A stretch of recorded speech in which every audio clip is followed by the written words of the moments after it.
За манайх хаан улдургийн 10 дугаар хорооны амин төсвөрхийн эрүүл мэндийн төв нийтдээ 12,046 хүн амд анхан шатны тусламж үйлчилгээ үзүүлж байна. Одоо он гарсаар бол манайх өдөртөө нэг 100-аас 150 хүн амд үзлэг хийж байна. Үүний нэг 3.7% нь одоогийн байдлаар томуу төс төвчин эзэлж байна. Энэ жилдээ харьцангуй бас бага насны хүүхдүүдийн дунд томог өвчлөл харьцангуй бага байна гэж бид нар дүгнж байгаа. Энэ нь болохоор 0-оос 5 насны цэцэрлэгийн насны бүх хүүхдүүдийг бид нар одоо 4 цэцэрлэгт бид нар томоогийнхаа вакциныг хийчихсэн. Тэгээд мөн эрсдэлт бүлгийн хүн ам тэгээд хэвтрийн өндөр настангууд гэрээр нь тэгээд жирэмсэн эхчүүдтэй бас бид нар томоогийн вакцин хийсэн байгаа. Тийм болохоор бас энэ жил харьцангуй томоогийн дэгдэлт харьцангуй бага байгаа болов уу гэж бодож байна бид нар.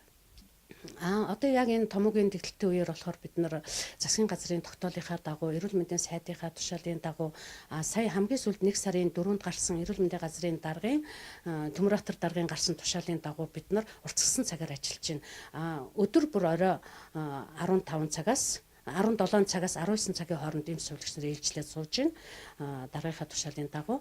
Тэгээд хагас өдөр бүр 10-аас 14 цагийн хооронд бас эм сувлагч нар ажиллаж байна.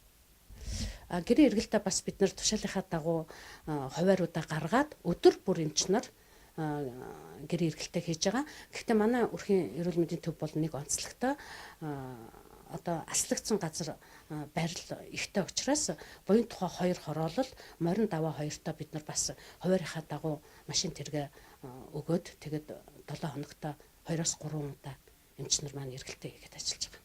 За гол нь бага насны хүүхдүүдийг ханит томоотой газар эмнэлгийн газраар их бага авчраараа болж өгвөл өрхийн эмчнэраа дуудаад гэрээрээ үзлэгээ хийлгэрээ гэдэг зөвлөмжийг өгнө.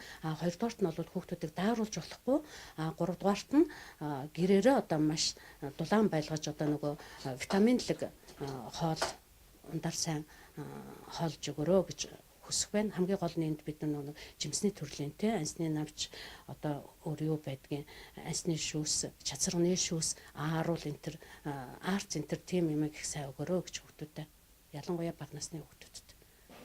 Яг шинэ жилийн үеийг болон тэрний өмнөх үеийг бодвол одоо бас ханаад томооны дэгдэлт харьцангуй багасж байна. Энэ нөгөө сургуулийн өөхөд амлсан бас тоо холбоотой баг. Тэгээд бас бага насны хүүхдүүд бас цэцэрлэгтээ нөгөө ах эгч нар нь хараад тэгтэй байгаа учраас томоогийн дэгдэлт харьцангуй бага. Эцэг эхчүүд бол аль болохоор хүүхдээ дархлаажуулах, халуун бүлээн шингэн уулгах, томоогийн цэгчилсэн эллэг хийх, гэрийн нөхцөлд хүүхдийг хэрхэн асрах талаар өөрсдөө бас эрүүл мэндийн боловсрол зөвлөмжийг сайн дагах. Тэгэд ханаад томоо хөлсөн хүүхдийн гадуур бас нэг авч айл орнод гисэд авахгүй ингэж байх нь бол бас томоогоос урьдчилан сэргийлэх нэг бас нэлээд томоохон боломж байгаа.